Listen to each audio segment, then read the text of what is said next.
And welcome, everyone. It's 9 o'clock Mountain Time. And I'm excited today because, hey, we have got Steve Conover is with us. Steve is he is the the author of Neutering the National Debt, retired from senior management role with a Fortune 50 company, holds a BS in engineering, MBA in finance, PhD in political economy. And man, it's always great to talk to him. I've interviewed him many times before. And Steve, pleasure to see you again.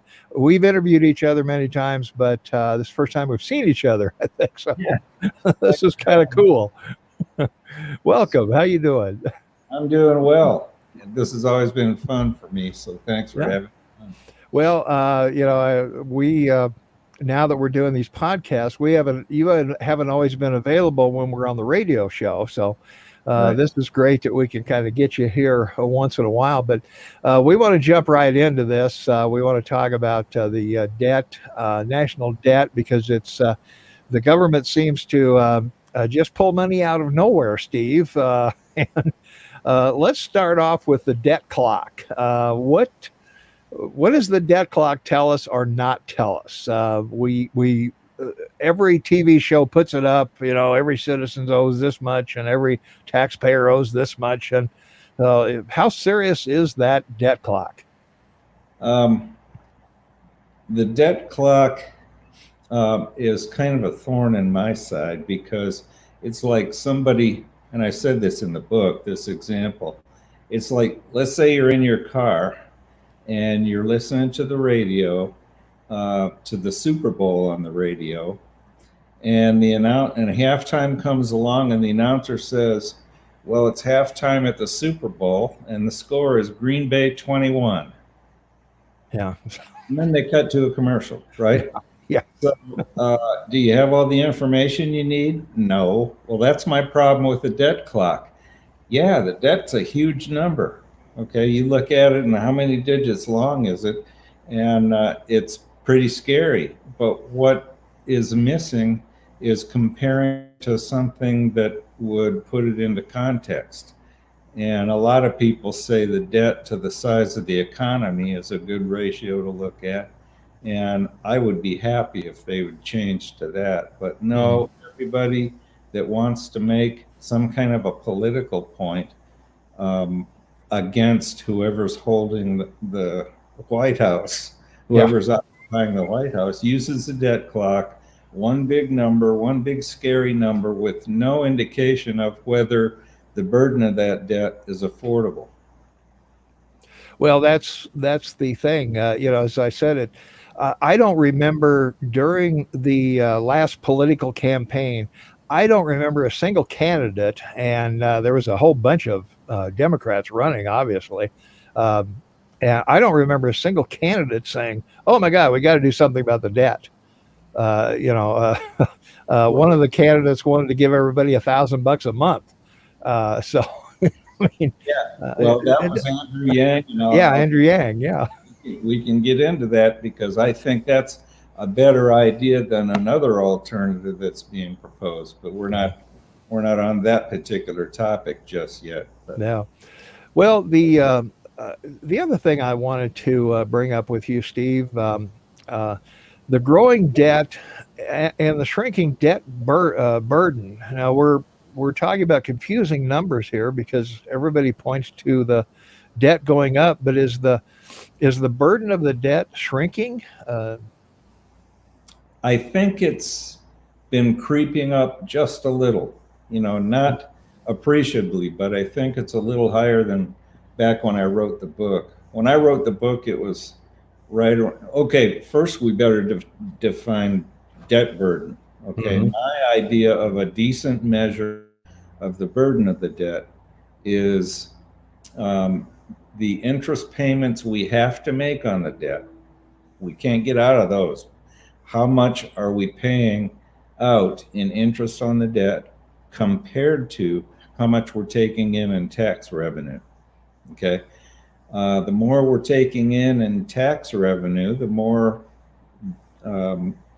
debt service we're able to afford. So And when I wrote the book, if I remember correctly, the interest payments on the debt were 8%. I think maybe it was even a little less than that, 7% of the tax receipts. Now I think it's up around, it crept up for obvious reasons. It crept up since then, that was 5 or 6 years ago, to about 9% of tax receipts, I believe. Yeah, and I think that's why they don't talk about it. You know, when we talk about in our own personal lives, we talk about, can we service the debt we have? Can we pay our mortgage? Can we make a car payment? Can we put food on the table, roof over our heads, and all of that? And if we can comfortably do that, and you know, we are going to have some debts. People have mortgages. You know, they have car payments. They've student loans. You know, you name it. There's debt in most people's somewhere. But as long as you can service that debt, you know, I can't afford a Gulfstream jet plane. Bill Gates or Warren Buffett certainly could, but you know, they can service that debt. Yeah, And let's talk about what servicing debt means. yeah, It means paying the interest and the principal on time according to the contract you've got with whoever you've borrowed money from. So paying the interest on time and paying the principal back on time. That's what debt service means. And if you don't pay either one of those back on time according to the original agreement, you're in default. mm-hmm. Yeah. Now let's talk about what it means for the government to service debt and how the government can pay back the interest on time. Well, the government sells treasury bonds, and that one treasury bond, let's say it's for $1,000, it's a promise by the borrower to pay back that $1,000 according to the terms of the agreement. And usually for treasury bonds, bills, and notes, it's like due at the end of the term of the debt instrument. And the interest, obviously, it's what is it now? It's right around not quite 1% on the shorter term bonds, but anyway, it's the pay the interest and pay back the principal on time every time, or else you're in default. Well, how does the government pay the principal back to somebody that lent the government $1,000? Well, it comes to the end of the term, and what the government does is and not necessarily in this order, but it sells a brand new $1,000 bond to somebody like Bill Gates or, you know, foreign government to get $1,000, and then it takes that $1,000 in essence and hands it to the person that that had the bond that just matured, and that's called rolling over the debt. Okay, so if a nation, the United States, if we've got a good enough economy to be able to do that, all the people that are thinking about should I or shouldn't I lend the United States government $1,000, and there are lots of those out there, you know, by buying a treasury bond, they think, well, looks to me like the economy is going to be pretty healthy and growing healthier, or at least staying as healthy as it is now. So I've got a lot of confidence that the government's going to be able to continue rolling its debt over. And that's how the federal government does it. Yeah. Years ago, I had a loan like that where I would just go up periodically and pay the interest on the loan, and the loan would keep on going. But yeah, it's well, the other thing, compared to our state of Montana and most states, our Constitution says we have to balance the budget, but we have an operating budget, and we also have a Yeah. the other one, uh, Right. the capital budget. And obviously, the operating budget has to balance because it pays everyone and keeps the government running. The other one, we can borrow money for roads or bridges or things that the state needs to borrow money for. But the government just has one big pot. Everything goes in. The federal government uh, has, they put everything into one big bucket. Yeah. That big bucket includes things like what states and what corporations call operating budget on the one hand, and the rest of it is, or pretty much the rest of it is the capital budget. And what's the difference? Well, the operating budget is for paying the current bills. Economists call it consumption. The capital budget is where whoever's got an investment to make spends money right now, like buy a bridge that's going to be producing benefits long into the future, or at least past the current fiscal year. Now, the federal government looked at separating the unified budget, that's what they call the big pot, into an operating budget and a capital budget, those two components. But for various reasons, they had a debate about it and analyzed what would happen if, and this was back, gosh, must be at least 20 to 25 years ago now. But the analysis in the end said, nah, it'll be too difficult. Let's just leave it all in one big bucket. Well, that's why there's so much confusion today about deficits, because my position is the operating budget needs to be balanced. The capital budget, I mean, it is perfectly okay to spend money on good investments, okay? And to borrow money in order to support that spending. A good example of that is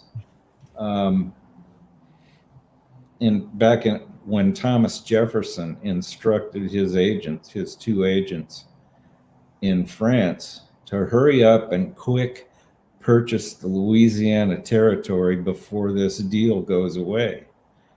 So they did. And the government had to borrow quite a bit of money at that time in order to do it. And I haven't opened one history book that says, wow, did Thomas Jefferson blow the budget that year? Yeah. That was really terrible. Spending money that we don't have. What are we going to do about that? Matter of fact, it's just the opposite. It turned out to be one of the best investments that we've ever made. Mm-hmm.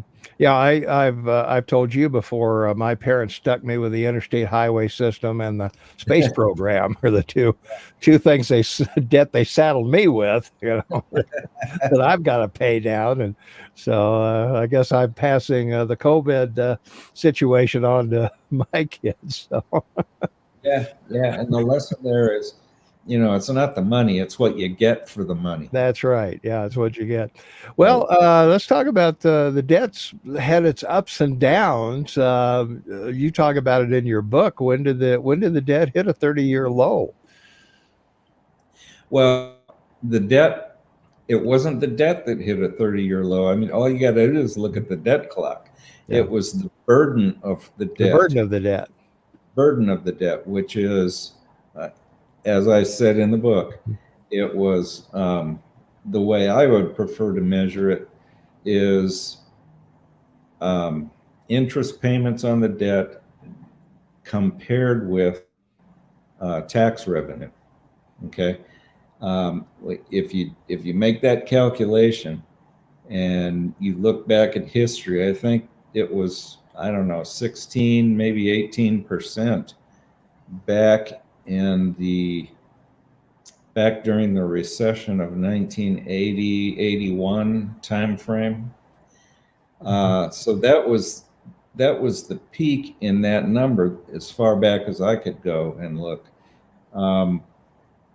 The currently, or when I wrote the book, it was about 7 or 8% of tax receipts, interest on the debt.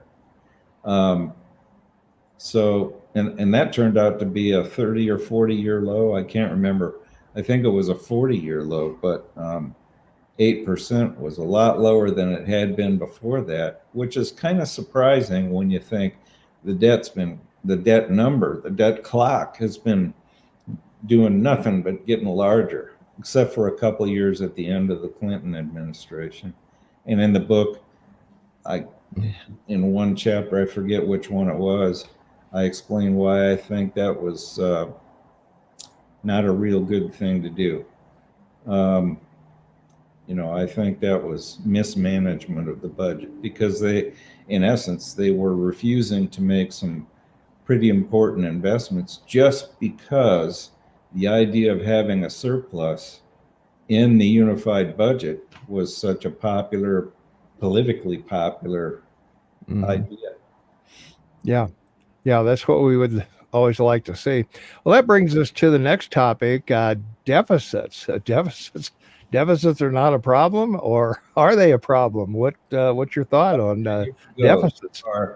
There are two schools of thought on this.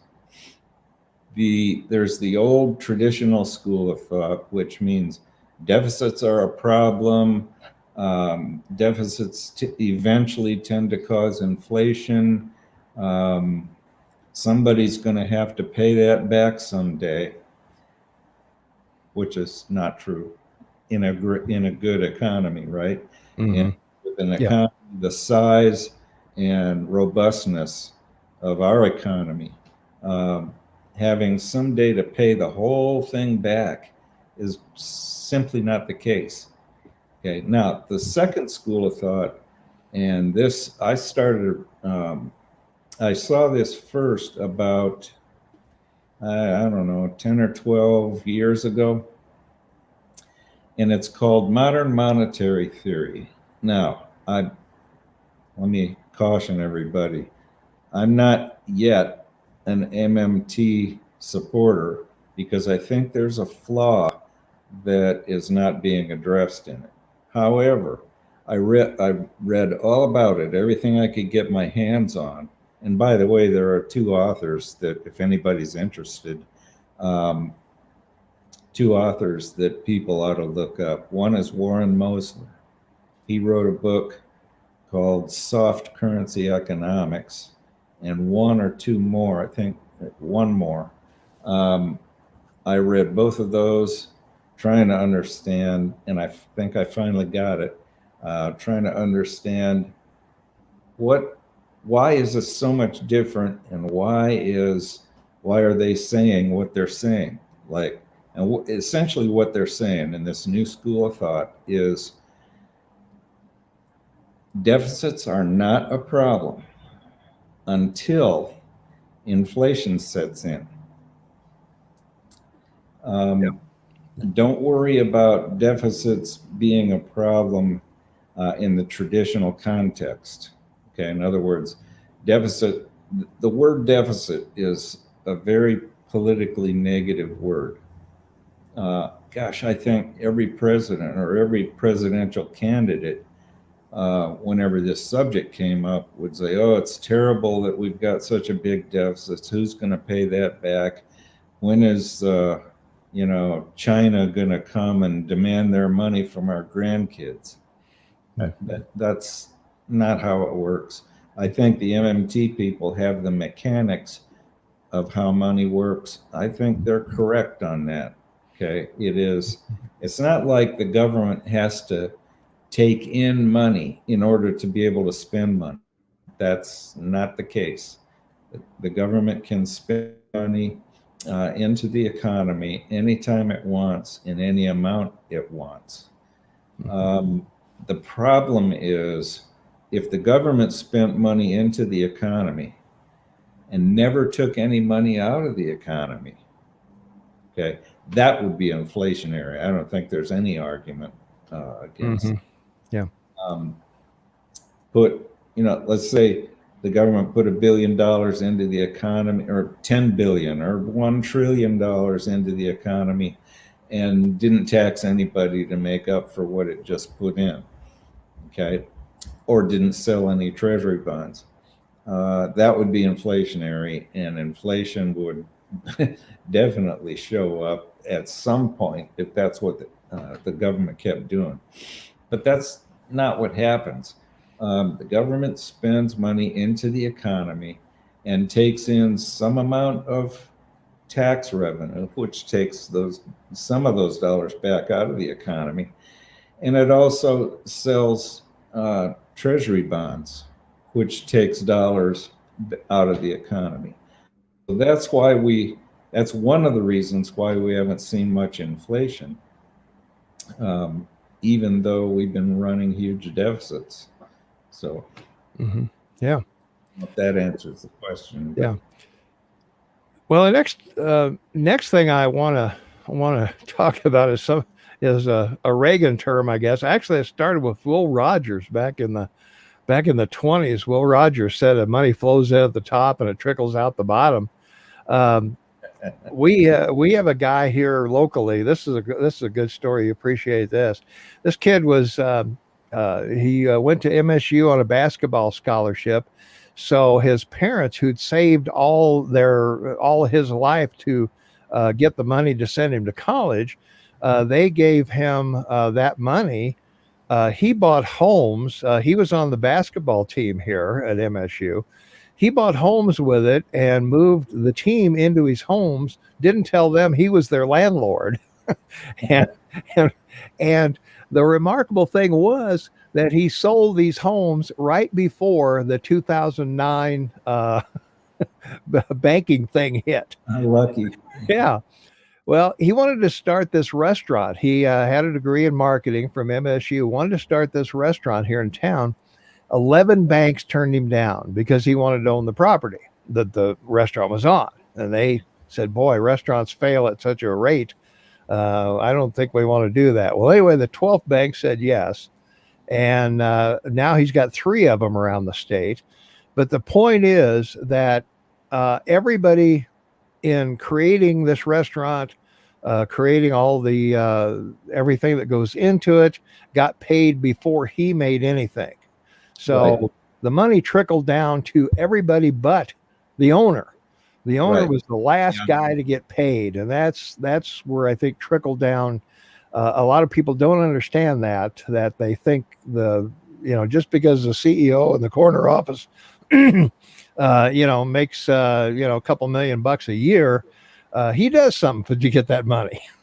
That's right, and that's my main complaint about trickle down criticism, is it doesn't take into account the entrepreneur and what's happening with the entrepreneur is the one taking the big risk, right? So the economy is healthy enough and the entrepreneur has money available. The entrepreneur is going to say, okay, I think my idea is going to work, so I'm going to hire several contractors to build stuff, which is going to take money. I'm going to hire employees to make sure the business is operating the way it should. That takes a lot of money. And usually in the beginning, in any situation like that, no matter how big we're talking about, as far as the size of the entrepreneur's business, usually the first, right out of the box, the first several years, if not quite a while longer than that, the business is losing money because it's spending more than revenue that it's taking in. I believe that's what happened to Jeff Bezos when he started Amazon. How long ago was it? 25 years or something? Yeah, at least he lost every year for the first 12 or 15 years, I think. Yeah, that was a losing business all the way along. Yeah, and he just kept plowing money back into the business because he had confidence that it was going to be a good investment. Turned out it was a pretty good investment. and ended up in the long run paying for it, more than paying for uh, what was happening in the beginning. Yeah. So trickle down economics is not such a bad thing, and especially not as bad as the politicians who use that term pejoratively um, make it out to be. I mean, it's a way for money to actually gush out to the public, and Mhm. like I said, contractors and employees and attorneys getting the thing set up. Um, and the entrepreneur doesn't end up with very much at all in the beginning, at least. And then if the business becomes successful, that's when things change and the business is thriving, or it Mhm. goes broke. Yeah. Idea wasn't as good as it should have been, didn't work out as well as it should have, and the business goes broke, and Yeah. the entrepreneur's out the money. Yeah. Well, this business owner that I was telling you about, the restaurant guy, due to some, he had to make some corrections because of the health department, had to reconfigure some things and whatever. Couldn't open on time. He's jumping around trying to find everything he can to keep his employees paid and Yeah, pay the bills and everything and keep solvent. right. And yeah, those things happen. And entrepreneurs, they're the people who pretty much always take a risk. Right. So it's not like the entrepreneur's got this big, huge basket of money, and every Yeah, once in a while he'll throw $100 bill out to, you know, people. I mean, that the money that the entrepreneur starts with when they're start trying a new idea just absolutely gushes out to yeah, out to the public and contractors, etc. And mhm, the entrepreneur sometimes is not able to make ends meet for a while. yeah. Well, the last thing I want to talk about here, Steve, as we finish up here, uh, the debt ceiling. The government always seems to be voting every 6 months or 10 months or whatever. They're going to raise the debt ceiling, and it seems to me like there should be some kind of a percentage or trigger or something that this happens automatically without shutting the government down. And I don't know that shutting the government down is such a bad idea. They had them all walled in with wire and gates. I don't know why they just didn't leave them in there and not let them out. I just, I've got a problem with the debt ceiling as Yeah, it's currently defined.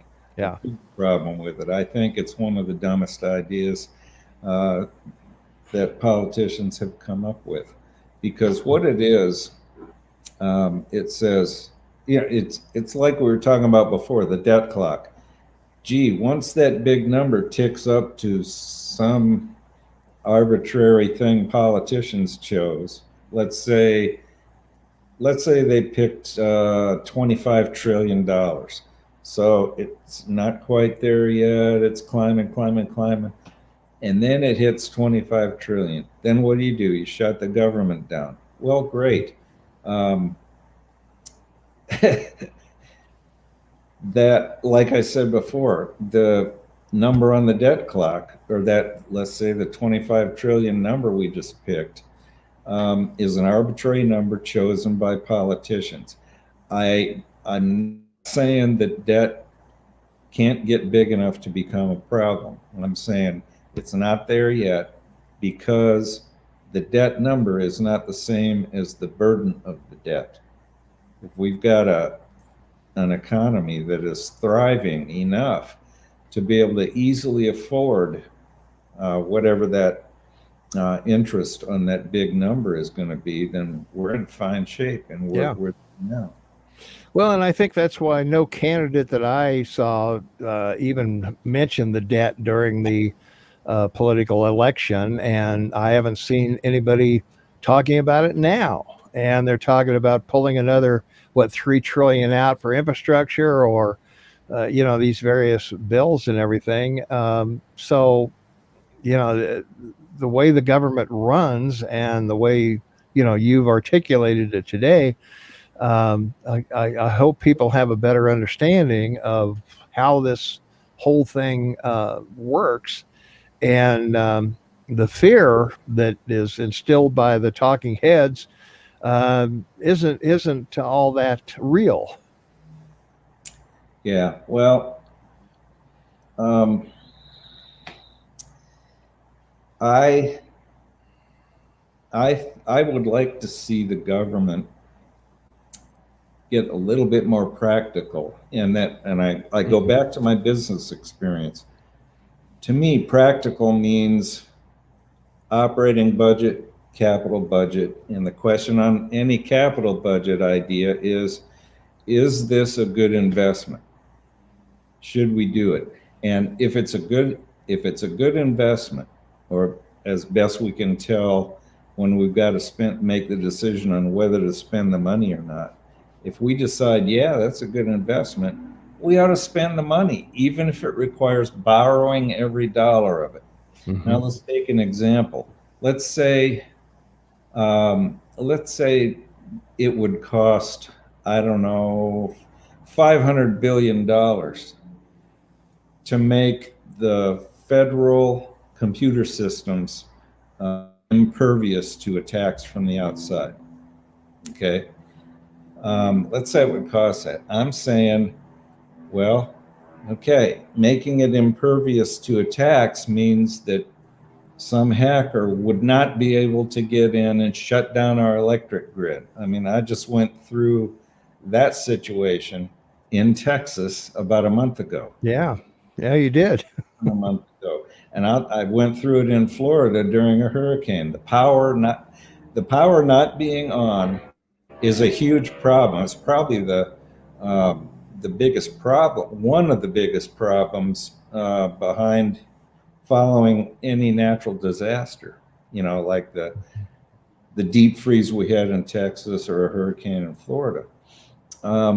So I think it's a good idea to prevent anybody from being able to hack into the systems and shut the entire electric grid down.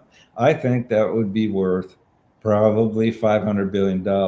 And I think it would be worth borrowing $500 billion from the public by selling treasury bonds in order to prevent that from happening. So, but if we had a balanced budget amendment, we wouldn't be able to do that. Okay? Yeah. Because we can't borrow any money if the budget is just barely balanced, and this takes an extra $500 billion. Okay. Yeah. No, unconstitutional. You can't prevent the the hackers from shutting down our electric grid because we're out of money. Yeah. Yeah, we seem to be able to appropriate it when we need it for whatever political expediency that will get us votes, but otherwise, somebody out here on the street can't get a small business loan because they're turned down by 11 banks. I would love to see our politicians in Washington stop debating the deficit. Let's stop that and let's start debating, is idea X a good investment? What about this other idea? What about the next idea? Is it a good idea? Would it be a good investment to prevent the electric grid from getting shut down by hackers? Would that be a good idea? Yeah. Would it be a good idea to I don't know, the Green New Deal? I'm not saying that that's good or bad. I'm just saying I'd like to see a debate about that. Yeah. Yeah. Well, that's a debate for another time, unfortunately. Yeah. That's a long debate. So there's a lot in there that, as I've always said, it's, we couldn't have sped up the evolution of the automobile if we just shot all the horses. I mean, that wouldn't have made it happen any faster. Henry Ford didn't work on heated cup holders the next day, and Alexander Graham Bell and Watson didn't start on texting the next day. These things come in their own good time through evolution products and services. You know, that there's an old Twilight Zone about a guy who goes back in time, who knows all about oil, buys up all this real estate that he knows oil oil is there, but the technology of the time can't reach the oil. So, Yeah, right. he's got all this land he can't do anything with. So Yeah, that's so there's all kinds of things like that. Steve's book is Neutering the National Debt, How the Reagan Got It Right and How Today's Left and Right Get It Wrong. And of course, he's got the engineering degree, the MBA in finance, PhD in political economy. And great. It's been great talking to you, Steve. Thanks so much for taking the time to be with us today and educate the folks on the debt. And you know, we really appreciate you coming in and talking. well. Thanks for having me on, Tom. I appreciate it. All right.